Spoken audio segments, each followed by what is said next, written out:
All right, the Chicago Diner. I went to the Chicago Diner on Saturday night, and it has sort of become a staple in Lincoln Park. It is a completely vegetarian and vegan restaurant, and it was started by Mickey Hornick and Joe Cockner in 1983. They're a couple.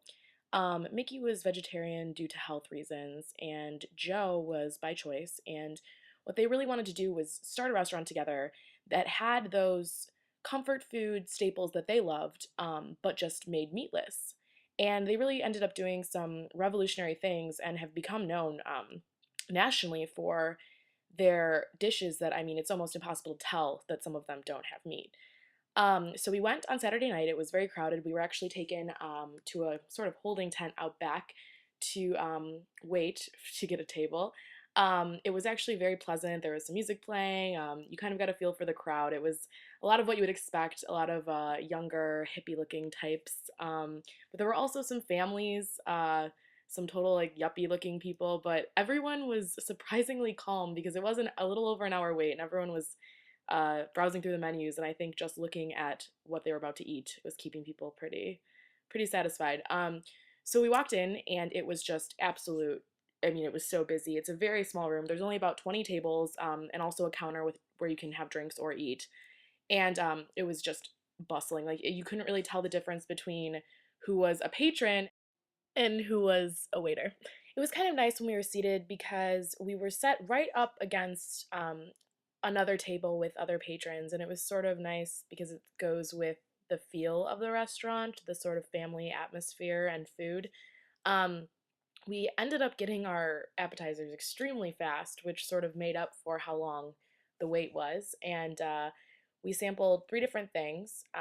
We had what we thought would be sort of the best, which was the wings, the special recipe wings, and they were good. They were seitan that had been cut into strips and seasoned with sort of a barbecue rub, and they were great, but they lacked really. The texture wasn't firm enough. It was a little soft, and the strips weren't presented great. They were cut into sort of random sizes, but the sauce with it, the ranch sauce, was absolutely excellent. Oh, and just a quick note, seitan is actually a wheat gluten water and beet sugar mixture. I think our favorite appetizer had to be the nachos, which were just absolutely massive. Nachos might be something you think, oh, that's easily made vegan or vegetarian, just get rid of the meat, but that really takes something away from them, and this sort of brings back that rich protein to the dish. The crumbled seitan was just, I mean, the texture was perfect, and the seasoning was just dead on. And topped off with a huge amount of guacamole and this vegan sour cream that was absolutely, I mean, 100% perfect. Um, then we moved into entrees, and the first entree that we had was this sandwich. It was a Reuben, and it really, I mean, the meat on it, if you just look at the picture, it looks like it's actual beef. And it pulled away perfectly like meat, and the taste was great. I'm not a huge fan of sauerkraut, but I mean, it was definitely dead on. They also had this Thousand Island dressing that was perfect, vegan, and a side of mashed potatoes with gravy that really was very hearty. The gravy tasted like chicken. I know it wasn't, but it really tasted like it. We also had a bit of a strange dish. We sampled a Mexican dish. It was tostadas, and though it was great, it really didn't go with the rest of the dishes that we had and sort of the feel of the restaurant. Even the presentation itself looked a little bit more, I don't know, health food. It looked like more of a health food dish, and it tasted that way as well.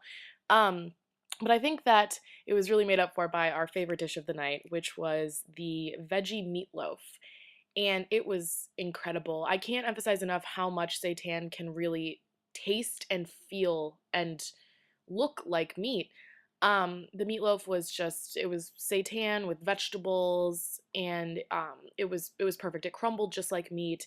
It felt just like meat. It tasted just like meat, and it was extremely filling.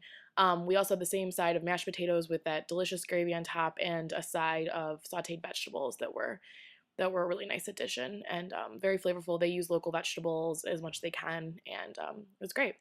Uh, we had a couple other dishes that were also great. The Dagwood sandwich. We tried a cheeseburger that was great.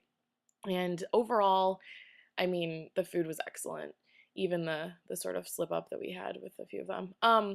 We also had a fun experience while we were there. That's nice to know. There was a birthday, and they sort of shut all the lights off in the restaurant and brought out a piece of vegan cake, and the whole restaurant, you know, patrons and waiters included, erupted into happy birthday. And she was super embarrassed, but it sort of for me really defined the restaurant as being this very friendly, like family sort of place, and just very comforting atmosphere. And overall, it was a great experience. We ended the night with milkshakes that were, I mean, by that point we could barely move. We were, as the person sitting next to me said, that she was going into her comfort food coma, and that's about where we were when we headed back toward the red line. But yeah, I would definitely recommend it, whether you're a meat eater or not. Just trying out this seitan that really, really with the right seasoning can become just as good as meat and is, I mean,